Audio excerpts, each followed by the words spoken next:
28 ਸਾਲ ਬਾਅਦ ਫੈਸਲਾ ਆਇਆ ਅਤੇ 32 ਬਰੀ ਕਰ ਦਿੱਤੇ ਗਏ।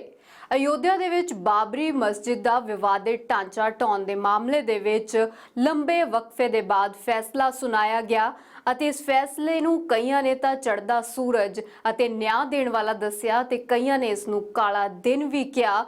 49 ਮੁਲਜ਼ਮ ਬਣਾਏ ਗਏ ਸਨ ਪਰ 17 ਦੀ ਮੌਤ ਹੋ ਗਈ ਅਤੇ ਰਹਿੰਦੇ 32 ਨੂੰ ਬਰੀ ਕਰ ਦਿੱਤਾ ਗਿਆ।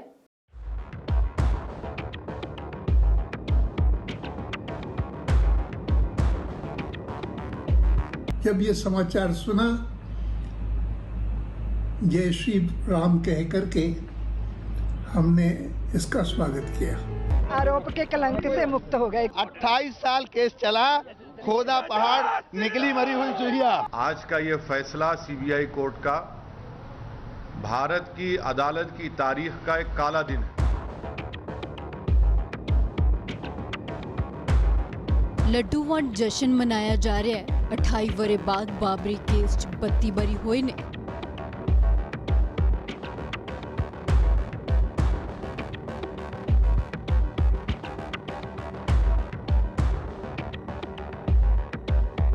ਸਾਲ 1992 ਦਸੰਬਰ ਮਹੀਨਾ ਅਤੇ ਸਾਲ 2020 ਦਾ ਸਤੰਬਰ ਮਹੀਨਾ। ਫਾਸਲਾ ਲੰਬਾ ਸੀ। ਅਦਾਲਤੀ ਗੇੜਾਂ 'ਚ ਫਸੇ ਇਸ ਕੇਸ 'ਚ ਆਖਿਰ ਫੈਸਲਾ ਆਇਆ। ਕਿਸੇ ਨੇ ਚੜ੍ਹਦਾ ਸੂਰਜ ਕਿਹਾ ਤਾਂ ਕਿਸੇ ਲਈ ਕਾਲਾ ਦਿਨ ਹੈ। 3 ਦਹਾਕਿਆਂ ਬਾਅਦ ਇਹ ਦਿਨ ਬੀਜੇਪੀ ਦੇ ਕਦਾਵਰ ਲੀਡਰਾਂ ਲਈ ਰਾਹਤ ਸੀ। ਕੋਰਟ ਰੂਮ ਤੋਂ ਲੈ ਕੇ ਸੜਕਾਂ ਤੱਕ ਜੈ ਸ਼੍ਰੀ ਰਾਮ ਦੇ ਨਾਰੇ ਲੱਗੇ। स्पेशल कोर्ट का आज का जो निर्णय हुआ है वह अत्यंत महत्वपूर्ण है और हम सब के लिए बहुत खुशी का प्रसंग है। जब ये समाचार सुना, जय श्री राम कह करके हमने इसका स्वागत किया। कि 6 दिसंबर को अयोध्या में हुई घटनाओं के लिए कोई षड्यंत्र या किसी प्रकार का ऐसा आयोजन नहीं था, वो अचानक हुआ है। देश प्रसन्न है और अब मैं ऐसा समझता हूँ कि इसके बाद ये विवाद समाप्त होना चाहिए और सारे देश को मिलकर भव्य राम मंदिर के निर्माण के लिए तत्पर होना चाहिए। इस अवसर पर मैं तो एक ही बात कहूँगा कि जय जय श्री राम और सबको सन्मति दे भगवान। फैसले के दौरान अदालत ने 5 अहम टिप्पणियां कीतियां कि बाबरी मस्जिद विवादित ढांचा अचानक ढाया गया, मुलजमां दे खिलाफ सबूत नाकाफी ने, ऑडियो सबूत की प्रमाणिकता नहीं की जा सकती, सीबीआई वालों सबूत के तौर पर जो वीडियो पेश की गई है उस विच गुंबद ते चढ़े लोग शरारती तत्त ने, भाषणों का ऑडियो भी क्लीयर नहीं है, महज तस्वीरों के आधार पर किसी को दोषी नहीं बना सकते, वीडियो ऑडियो फोटो सारे सबूत नाकाफी सन। यही दलील दे के सीबीआई की स्पेशल कोर्ट जज SK यादव ने फैसला सुनाया। सारे 32 मुलजमां नूं इल्जामां तो सुरखरू कर दिता गया। 6 लोग वीडियो कॉन्फ्रेंसिंग से जुड़े थे और सभी को बाइज्जत बरी किया है और माना है कि सीबीआई ने जो चार्जशीट फाइल किया वो बिना किसी एविडेंस के फाइल किया। 57 गवाह रायबरेली में प्रस्तुत हुए और 294 गवाह यहाँ प्रस्तुत हुए। ये 351 गवाहों की गवाही से उन्होंने पाया कि किसी अभियुक्त गण के खिलाफ कोई मामला नहीं बनता है। न तो संघ परिवार, न बीजेपी, न विश्व हिंदू परिषद के नेताओं का प्रत्यक्ष या अप्रत्यक्ष कोई योगदान था। गवाहों को उन्होंने उल्लिखित करते हुए स्पेसिफिक कहा है कि जैसे PW9 अंजू गुप्ता हैं, उन्होंने ये कहा कि कार्य सेवक वो नहीं थे, उसमें कुछ डकैत या अपराधी किस्म के लोग थे। उनके जो सीबीआई ने जो एविडेंस दिए उसमें भी ये आया है। वीडियो रिकॉर्डिंग जो हुई उसमें टेम्परिंग थी। जो फोटोग्राफ्स ली गई उस समय फोटोग्राफ्स के साथ निगेटिव हुआ करती थी, निगेटिव को प्रूफ नहीं कराया गया। तो सीबीआई ने राजनीतिक दबाव में इन लोगों को मुलजिम बनाया था। इनके खिलाफ कोई प्रत्यक्ष या अप्रत्यक्ष इन्वॉल्वमेंट इनका नहीं पाया गया और सभी लोग बाइज्जत बरी हुए। कोर्ट ने कहा सब लोग बाइज्जत बरी हो गए, छूट गए, किसी का आरोप सिद्ध नहीं हुआ इन लोगों के षड्यंत्र में कोई सहभागिता नहीं थी। सदा सहता के साथ इन्होंने वहां पे सांकेतिक कार सेवा कराने का पूरा प्रयास किया और जो वर्ग वहां पे कुछ मुट्ठी भर लोग तोड़फोड़ की कार्रवाई में जुट गए थे, उनका इन लोगों से कोई संबंध नहीं। ਬਾਬਰੀ ਵਿਵਾਦਿਤ ਢਾਂਚਾ ਢਾਉਣ ਲਈ ਸਾਜ਼ਿਸ਼ ਰਚਣ ਦੇ ਇਲਜ਼ਾਮਾਂ 'ਚ ਬੀਜੇਪੀ ਦੇ ਸੀਨੀਅਰ ਲੀਡਰ ਅਤੇ ਸੰਤ ਸਮਾਜ ਦੇ ਲੋਕ ਘਿਰੇ ਸਨ। ਅਦਾਲਤ ਨੇ ਕਿਹਾ ਕਿ ਇਹ ਘਟਨਾ ਪਹਿਲਾਂ ਤੋਂ ਰਚੀ ਸਾਜ਼ਿਸ਼ ਤਹਿਤ ਨਹੀਂ ਘਟੀ ਹੈ, ਸਗੋਂ ਮੌਕੇ ਤੇ ਵਾਪਰੀ ਹੈ। ਇਹੀ ਨਹੀਂ, ਸੰਗਠਨ ਨੇ ਕਈ ਵਾਰ ਭੜਕੀ ਭੀੜ ਨੂੰ ਰੋਕਣ ਦੀ ਕੋਸ਼ਿਸ਼ ਵੀ ਕੀਤੀ। ਅਦਾਲਤ ਨੇ ਕਿਹਾ ਕਿ ਵਿਸ਼ਵ ਹਿੰਦੂ ਪਰਿਸ਼ਦ ਦੇ ਮੁਖੀ ਰਹੇ ਅਸ਼ੋਕ ਸਿੰਘਲ ਦੇ ਖਿਲਾਫ ਵੀ ਕੋਈ ਸਬੂਤ ਨਹੀਂ ਹੈ।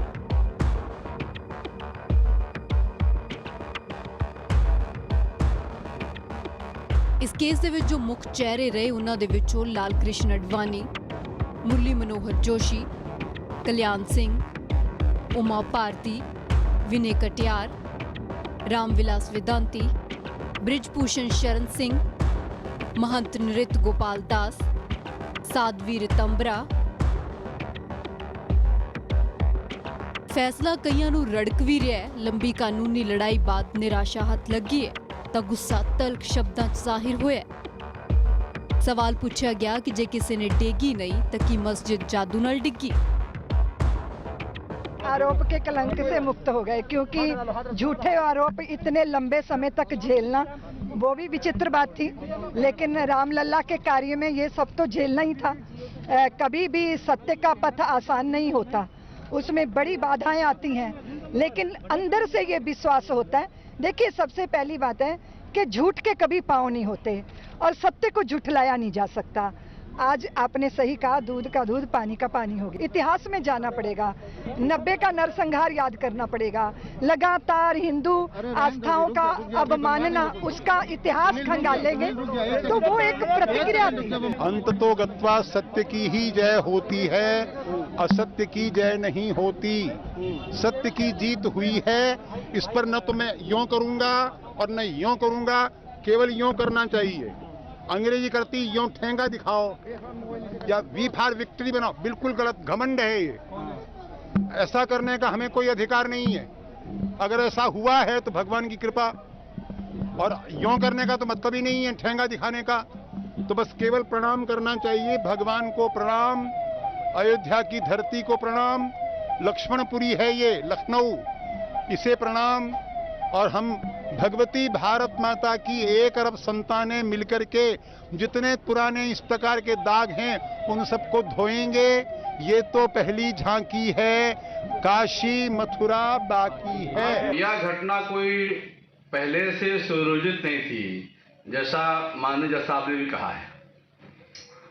सभी को बरी कर दिया गया, किसी कोई अपराध नहीं था। जो भी व्यक्ति वहां उपस्थित थे, सब ने कोई योजना बना के नहीं गए थे। यह कार्य राम का था। राम भगवान मर्यादा पुरुषोत्तम हैं, उन्होंने अपना काम कराया और आज के फैसले का सभी संत समाज स्वागत करता है। फैसला उस जो है सबूतों के आधार पर देता है। अयोध्या में जो कुछ भी हुआ था तो पूरी दुनिया ने देखा था। तमाम मुकदमे जो है पत्रकारों ने दर्ज कराए थे, दुकानदारों ने कराया, तमाम लोगों ने कराया था। आज जो है सुप्रीम कोर्ट ने सबको बरी कर दिया, अच्छी बात है। हम तो जो है विवाद को बढ़ाना नहीं चाहते, हमें चाहते हैं कि अगर विवाद खत्म हो गया है तो बेहतर है, क्योंकि हिंदुस्तान में कोई नया विवाद पैदा नहीं होना चाहिए। अगर एक विवाद खत्म हुआ है तो दूसरा नहीं होना चाहिए। हम संविधान का सम्मान करते हैं, आज भी करते हैं, क्योंकि जितने भी लोग थे उसमें कुछ लोग जिंदा हैं, कुछ लोग नहीं हैं, कुछ लोग बुजुर्ग हैं। अगर बरी कर दिया गया है तो अच्छी बात है। सियासी मुफाद ਲਈ ਲੋਕਾਂ ਨਾਲ ਖਿਲਵਾੜ ਹੋਇਆ। ਇਲਜ਼ਾਮ ਅਜੇ ਵੀ ਲੱਗ ਰਹੇ ਨੇ, ਪਰ ਅਦਾਲਤ 'ਚ ਕਾਨੂੰਨੀ ਲੜਾਈ ਲੜੀ 28 ਸਾਲ ਬਾਅਦ ਹੀ ਸਹੀ 32 ਮੁਲਜ਼ਮ ਬਰੀ ਹੋ ਗਏ ਨੇ।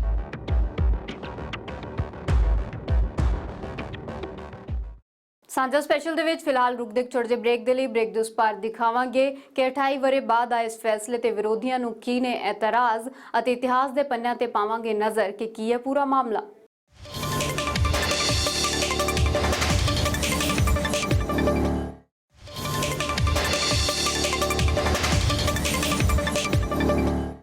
3 ਦਹਾਕੇ ਪੁਰਾਣੇ ਮਾਮਲੇ ਦੇ ਵਿੱਚ ਸੀਬੀਆਈ ਦੀ ਸਪੈਸ਼ਲ ਕੋਰਟ ਨੇ ਫੈਸਲਾ ਸੁਣਾਇਆ। ਅਦਾਲਤ ਨੇ ਕਿਹਾ ਕਿ ਸਬੂਤ ਨਾ ਕਾਫੀ ਸਨ, ਇਸੇ ਲਈ ਸਾਰੇ ਮੁਲਜ਼ਮਾਂ ਨੂੰ ਬਰੀ ਕੀਤਾ ਜਾਂਦਾ ਹੈ। ਇਹਨਾਂ ਦੇ ਵਿੱਚ ਬੀਜੇਪੀ ਦੇ ਵੱਡੇ ਲੀਡਰ ਸਨ ਲਾਲ ਕ੍ਰਿਸ਼ਨ ਅਡਵਾਨੀ, ਮੁਰਲੀ ਮਨੋਹਰ ਜੋਸ਼ੀ, ਉਮਾ ਭਾਰਤੀ ਅਤੇ ਕਈ ਹੋਰ ਵੀ।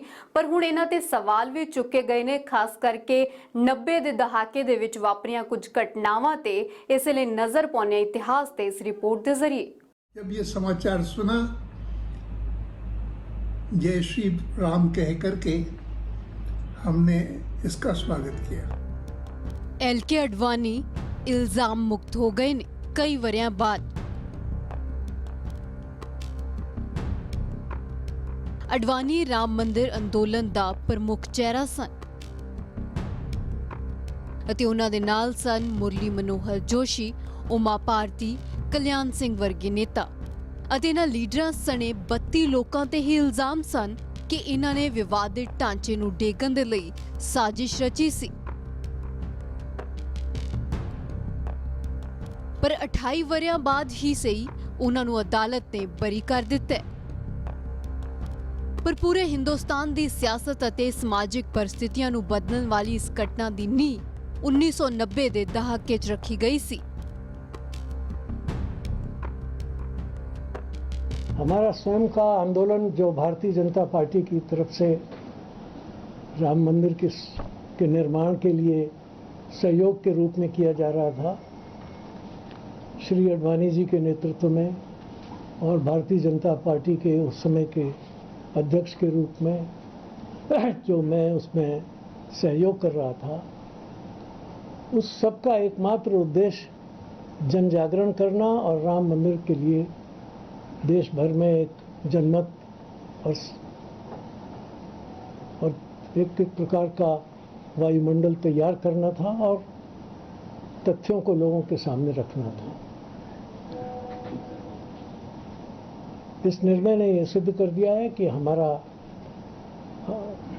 आंदोलन, हमारे कार्यक्रम किसी षड्यंत्र के तहत नहीं थे।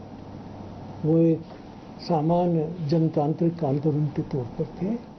ਉਦੋਂ ਲਾਲ ਕ੍ਰਿਸ਼ਨ ਅਡਵਾਨੀ ਬੀਜੇਪੀ ਦੇ ਤਤਕਾਲੀ ਪ੍ਰਧਾਨ ਹੁੰਦੇ ਸਨ ਅਤੇ ਉਹਨਾਂ ਦੀ ਪਾਰਟੀ ਬੀਜੇਪੀ ਵਿਸ਼ਵਨਾਥ ਪ੍ਰਤਾਪ ਸਿੰਘ ਦੀ ਸਰਕਾਰ ਨੂੰ ਬਾਹਰੋਂ ਸਮਰਥਨ ਦੇ ਰਹੀ ਸੀ। ਵਿਸ਼ਵਨਾਥ ਪ੍ਰਤਾਪ ਸਿੰਘ ਸਰਕਾਰ ਤੇ ਰਾਮ ਜਨਮ ਭੂਮੀ ਅਤੇ ਬਾਬਰੀ ਮਸਜਿਦ ਵਿਵਾਦ ਸੁਲਝਾਉਣ ਦਾ ਦਬਾਅ ਸੀ। ਅਕਤੂਬਰ 1990 ਗੁਜਰਾਤ ਦੇ ਸੋਮਨਾਥ ਤੋਂ 25 ਸਤੰਬਰ 1990 ਨੂੰ ਲਾਲ ਕ੍ਰਿਸ਼ਨ ਅਡਵਾਨੀ ਨੇ ਰਥ ਯਾਤਰਾ ਸ਼ੁਰੂ ਕਰ ਦਿੱਤੀ। ਜਿਵੇਂ ਲਾਲ ਕ੍ਰਿਸ਼ਨ ਅਡਵਾਨੀ ਦੀ ਰਥ ਯਾਤਰਾ ਸ਼ੁਰੂ ਹੋਈ, ਉਵੇਂ ਹੀ ਵਿਸ਼ਵਨਾਥ ਪ੍ਰਤਾਪ ਸਿੰਘ ਦੀ ਸਰਕਾਰ ਦੀ ਉਲਟੀ ਗਿਣਤੀ ਵੀ ਸ਼ੁਰੂ ਹੋ ਗਈ। 17 ਅਕਤੂਬਰ ਨੂੰ ਬੀਜੇਪੀ ਨੇ ਰਥ ਯਾਤਰਾ ਰੋਕੇ ਜਾਣ ਦੀ ਸੂਰਤ ਦੇ ਵਿੱਚ ਹਿਮਾਇਤ ਵਾਪਸ ਲਏ ਜਾਣ ਦੀ ਚੇਤਾਵਨੀ ਦੇ ਦਿੱਤੀ। ਯਾਤਰਾ 30 ਅਕਤੂਬਰ ਨੂੰ ਅਯੋਧਿਆ ਜਾ ਕੇ ਸਮਾਪਤ ਹੋਣੀ ਸੀ। ਉਦੋਂ ਬਿਹਾਰ 'ਚ ਲਾਲੂ ਪ੍ਰਸਾਦ ਦੀ ਸਰਕਾਰ ਸੀ। ਉਹਨਾਂ ਨੇ ਖੁੱਲ੍ਹੇਆਮ ਲਾਲ ਕ੍ਰਿਸ਼ਨ ਅਡਵਾਨੀ ਨੂੰ ਚੇਤਾਵਨੀ ਦਿੱਤੀ ਸੀ।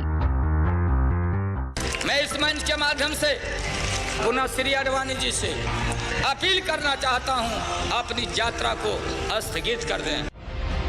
ਅਡਵਾਨੀ 24 ਅਕਤੂਬਰ ਨੂੰ ਉੱਤਰ ਪ੍ਰਦੇਸ਼ 'ਚ ਬਿਹਾਰ ਦੇ ਰਸਤੇ ਦਾਖਲ ਹੋਣ ਵਾਲੇ ਸਨ। ਪਟਨਾ ਰੈਲੀ ਤੋਂ ਬਾਅਦ ਅਡਵਾਨੀ ਸਮਸਤੀਪੁਰ ਪਹੁੰਚੇ ਅਤੇ ਇੱਥੇ ਹੀ ਲਾਲ ਕ੍ਰਿਸ਼ਨ ਅਡਵਾਨੀ ਨੂੰ ਗ੍ਰਿਫਤਾਰ ਕਰ ਲਿਆ ਗਿਆ।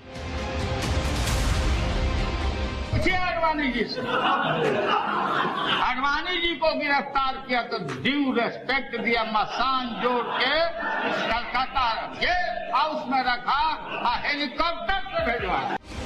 ਲਾਲ ਕ੍ਰਿਸ਼ਨ ਅਡਵਾਨੀ ਦੀ ਗ੍ਰਿਫਤਾਰੀ ਦੇ ਨਾਲ ਹੀ ਵਿਸ਼ਵਨਾਥ ਪ੍ਰਤਾਪ ਸਿੰਘ ਦੀ ਸਰਕਾਰ ਡਿੱਗ ਗਈ। ਰਥ ਯਾਤਰਾ ਰੁਕ ਗਈ, ਪਰ ਇਸ ਵੇਲੇ ਬੀਜੇਪੀ ਰਾਮ ਮੰਦਿਰ ਅੰਦੋਲਨ ਦੇ ਕੇਂਦਰ ਵਿੱਚ ਸੀ। अडवाणी की रथ यात्रा जहां कहीं भी भारत में गई, वहां पर खूनरेजी हुई, मासूम लोगों का कत्ल हुआ, जायदादें जलाई गई, खानदान उजड़ गए, बर्बाद हुए। और आज ये फैसला आता है सीबीआई कोर्ट का, जिसमें कहते हैं कि वो स्पॉन्टेनियस नहीं था। तो हम ये जानना चाहते हैं कि भाई साहब, ये कितने दिन, कितने महीने लगेंगे प्रिपरेशन के लिए ताकि वो स्पॉन्टेनियस ना हो। ਸਾਲ 1991 ਚ ਪਹਿਲੀ ਵਾਰ ਉੱਤਰ ਪ੍ਰਦੇਸ਼ 'ਚ ਬੀਜੇਪੀ ਦੀ ਸਰਕਾਰ ਬਣੀ। ਸਰਕਾਰ ਬਣਨ ਦੇ ਬਾਅਦ ਕਲਿਆਣ ਸਿੰਘ ਅਯੋਧਿਆ ਦਰਸ਼ਨ ਕਰਨ ਗਏ। ਅਤੇ ਫਿਰ ਆਉਂਦੀ ਹੈ ਤਰੀਕ 6 ਦਸੰਬਰ 1992 ਜਦੋਂ ਅਯੋਧਿਆ ਦੇ ਵਿੱਚ ਵਿਵਾਦ ਹੋਇਆ। ਕਲਿਆਣ ਸਿੰਘ ਨੂੰ ਅਸਤੀਫਾ ਦੇਣਾ ਪਿਆ। ਉਹਨਾਂ ਤੇ ਇਲਜ਼ਾਮ ਲੱਗੇ ਕਿ ਸਰਕਾਰ ਨੇ ਕਾਰ ਸੇਵਕਾਂ ਨੂੰ ਰੋਕਣ ਦੇ ਲਈ ਕੁਝ ਨਹੀਂ ਕੀਤਾ। ਐਲਕੇ ਅਡਵਾਨੀ ਰਾਮ ਮੰਦਿਰ ਅੰਦੋਲਨ ਦਾ ਮੁੱਖ ਚਿਹਰਾ ਰਹੇ ਅਤੇ ਉਹਨਾਂ ਦੇ ਨਾਲ ਸਨ ਮੁਰਲੀ ਮਨੋਹਰ ਜੋਸ਼ੀ, ਉਮਾ ਭਾਰਤੀ ਅਤੇ ਕਲਿਆਣ ਸਿੰਘ ਵਰਗੇ ਨੇਤਾ। ਸਾਂਝਾ ਸਪੈਸ਼ਲ ਦੇ ਵਿੱਚ ਇੱਥੇ ਰੁਕ ਦੇਖੋ। ਛੋਟੇ ਜਿਹੇ ਬ੍ਰੇਕ ਦੇ ਲਈ ਬ੍ਰੇਕ ਦੇ ਉਸ ਪਾਰ ਦਿਖਾਵਾਂਗੇ ਕਿ ਫੈਸਲੇ ਦੇ ਇਸ ਮੋੜ ਤੱਕ ਪਹੁੰਚਣ ਤੋਂ ਪਹਿਲਾਂ ਬਾਬਰੀ ਵਿਵਾਦਿਤ ਢਾਂਚਾ ਮਾਮਲਾ ਕਿਹੜੇ-ਕਿਹੜੇ ਕਾਨੂੰਨੀ ਗੇੜਾਂ ਦੇ ਵਿੱਚੋਂ ਲੰਘਿਆ।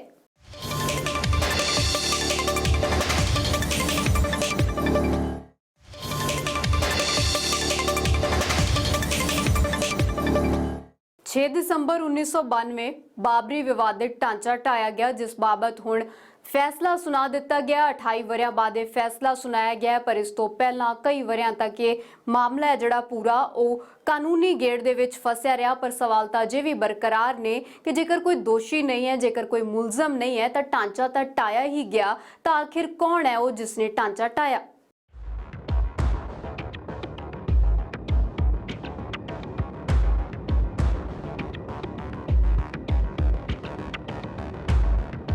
बाबरी केस च 32 बरी हो गए। 28 वरियां बाद आया है फैसला कईयां नूं खुश कर गया ते कईयां नूं नाराज।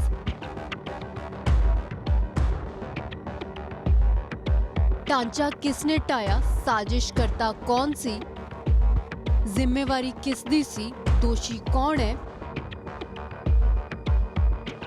3 दहाकियां पुराने ये तमाम सवाल जिउंदे त्यों बरकरार ने। पर कानूनी गेड़ ते आखिर विराम लग गया। पर इस मसले दा मुड 8-9 दहाके पहला बजिया। अयोध्या च विवाद नूं 1 सदी तो वध दा समां लंघ गया। मुसलमान पक्ष दा दावा है कि दिसंबर 1949 विच मस्जिद च राम दी मूर्ति रखी गई सी। मुसलमान पक्ष मुताबिक इस तो तुरंत बाद उत्थे राम दी पूजा शुरू हुई। हिंदू और मुसलमान समूहों ने स्थान ते कंट्रोल लई अदालत का दरवाजा खड़काया। 1950 च फैजाबाद जिला अदालत च अर्जी दायर की गई। 1959 दे विच निर्मोही अखाड़े वालों थां ते कब्जे लई केस किया गया। 1961 विच यूपी सुन्नी सेंट्रल वक्फ बोर्ड ने केस फाइल किया। 1986 विच फैजाबाद कोर्ट ने हिंदुओं नूं पूजा करने की आग्या दी। 1999 विच इलाहाबाद हाई कोर्ट ने स्थिति ज्यों दी त्यों बनाए रखने का फैसला किया। 1992 विच विवादित ढांचे नूं ढाया गया। 2010 विच इलाहाबाद हाई कोर्ट ने तिन्ना पक्षां नूं बराबर जमीन वंड दित्ती। 2011 च तिन्ने पक्ष सुप्रीम कोर्ट गए। हाई कोर्ट दे फैसले ते रोक लगी। 2017 च अदालत तो बाहर समझौते का बदल दिता गया। 2018 च सुप्रीम कोर्ट ने सिविल अपील्स ते सुनवाई शुरू की। 2019 च सुप्रीम कोर्ट ने 5 जजां दी संविधानिक बेंच का गठन किया। 9 नवंबर 2019 नूं अदालत ने फैसला सुनाया। 6 दिसंबर 1992 नूं कुछ संगठनां ने कथित तौर ते एक रैली की। रिपोर्टां मुताबिक रैली दे विच 1.5 लाख कार सेवक शामिल हुए। कार सेवक ਅਤੇ ਭੀੜ ਦੇ ਭੜਕਣ ਤੋਂ ਬਾਅਦ ਸਥਿਤੀ ਵਿਗੜ ਗਈ। उत्तर प्रदेश ਦੇ ਵਿੱਚ ਰਾਸ਼ਟਰਪਤੀ ਸ਼ਾਸਨ ਲਾਗੂ ਕੀਤਾ ਗਿਆ। उत्तर प्रदेश ਦੇ ਵਿੱਚ ਵਿਧਾਨ ਸਭਾ ਭੰਗ ਕਰਨੀ ਪਈ। ਕੇਂਦਰ ਸਰਕਾਰ ਨੇ 1993 ਦੇ ਵਿੱਚ ਇੱਕ ਕਾਨੂੰਨ ਜਾਰੀ ਕਰਕੇ ਵਿਵਾਦਿਤ ਜ਼ਮੀਨ ਨੂੰ ਆਪਣੇ ਕੰਟਰੋਲ 'ਚ ਲਿਆ। ਘਟਨਾ ਦੀ ਜਾਂਚ ਦੇ ਵਿੱਚ ਕਈ ਲੋਕ ਜ਼ਿੰਮੇਵਾਰ ਪਾਏ ਗਏ। ਬੀਜੇਪੀ ਦੇ ਕਈ ਸੀਨੀਅਰ ਲੀਡਰਾਂ ਦੇ ਨਾਮ ਸ਼ਾਮਿਲ ਸਨ। ਢਾਂਚਾ ਢਾਉਣ ਦੇ ਮਾਮਲੇ ਵਿੱਚ ਕਥਿਤ ਭੂਮਿਕਾ ਨੂੰ ਲੈ ਕੇ ਬੀਜੇਪੀ ਦੇ ਲੀਡਰਾਂ ਖਿਲਾਫ ਮੁਕੱਦਮਾ ਚੱਲਿਆ। 49 ਲੋਕਾਂ ਨੂੰ ਮੁਲਜ਼ਮ ਬਣਾਇਆ ਗਿਆ ਸੀ। 17 ਲੋਕਾਂ ਦੀ ਪਿਛਲੇ ਵਰਿਆਂ 'ਚ ਮੌਤ ਹੋ ਗਈ। 32 ਮੁਲਜ਼ਮਾਂ ਦੇ ਬਿਆਨ ਦਰਜ ਕਰ ਕਾਰਵਾਈ ਸ਼ੁਰੂ ਕੀਤੀ ਗਈ। सीबीआई ਦੀ ਸਪੈਸ਼ਲ ਕੋਰਟ ਨੇ ਜਾਂਚ ਪੂਰੀ ਕੀਤੀ। ਅਦਾਲਤ ਨੂੰ ਮਿੱਥੇ ਵੇਲੇ 'ਚ ਸੁਣਵਾਈ ਪੂਰੀ ਕਰਨ ਦੇ ਨਿਰਦੇਸ਼ ਦਿੱਤੇ ਗਏ ਸਨ। 30 ਸਤੰਬਰ ਦਾ ਦਿਨ ਫੈਸਲਾ ਸੁਣਾਉਣ ਦੇ ਲਈ ਮੁਕਰਰ ਕੀਤਾ ਗਿਆ। 32 ਮੁਲਜ਼ਮਾਂ ਨੂੰ ਬਾਬਰੀ ਕੇਸ ਦੇ ਵਿੱਚ ਬਰੀ ਕਰ ਦਿੱਤਾ ਗਿਆ। ਮੁਲਜ਼ਮਾਂ 'ਚ ਲਾਲ ਕ੍ਰਿਸ਼ਨ ਅਡਵਾਨੀ, ਮੁਰਲੀ ਮਨੋਹਰ ਜੋਸ਼ੀ, ਕਲਿਆਣ ਸਿੰਘ, ਵਿਨੇ ਕਟਿਆਰ, ਉਮਾ ਭਾਰਤੀ ਦੇ ਨਾਮ ਸ਼ਾਮਿਲ ਸਨ। ਸੂਬਾ ਸਰਕਾਰ ਦੇ ਅਧਿਕਾਰਿਕ ਆંકੜਿਆਂ ਦੇ ਮੁਤਾਬਿਕ ਮਸਜਿਦ ਢਾਏ ਜਾਣ ਦੌਰਾਨ ਹੋਈ ਕਾਰਵਾਈ 'ਚ 16 ਕਾਰ ਸੇਵਕਾਂ ਦੀ ਮੌਤ ਹੋਈ ਸੀ, ਜਦੋਂ ਕਿ ਮਸਜਿਦ ਢਾਏ ਜਾਣ ਦੇ ਬਾਅਦ ਪੂਰੇ ਦੇਸ਼ ਦੇ ਵਿੱਚ ਫਿਰਕੂ ਦੰਗਿਆਂ 'ਚ ਕਰੀਬ 2000 ਲੋਕ ਮਾਰੇ ਗਏ ਸਨ। ਇਹ ਉਹ ਪੂਰਾ ਘਟਨਾਕ੍ਰਮ ਹੈ ਜੋ ਪਿਛਲੇ 3 ਦਹਾਕਿਆਂ ਦੌਰਾਨ ਵਾਪਰਿਆ। ਪਿਛਲੇ ਸਾਲ 9 ਨਵੰਬਰ ਨੂੰ ਦੇਸ਼ ਦੀ ਸਰਵਉੱਚ ਅਦਾਲਤ ਨੇ ਮੰਦਰ ਮਾਮਲੇ 'ਚ ਫੈਸਲਾ ਸੁਣਾ ਕੇ ਮਸਲੇ ਨੂੰ ਨਿਬੇੜਿਆ ਅਤੇ ਹੁਣ ਬਾਬਰੀ ਵਾਲੇ ਕੇਸ 'ਚ ਸਭ ਬਰੀ ਕਰ ਦਿੱਤੇ ਗਏ ਨੇ।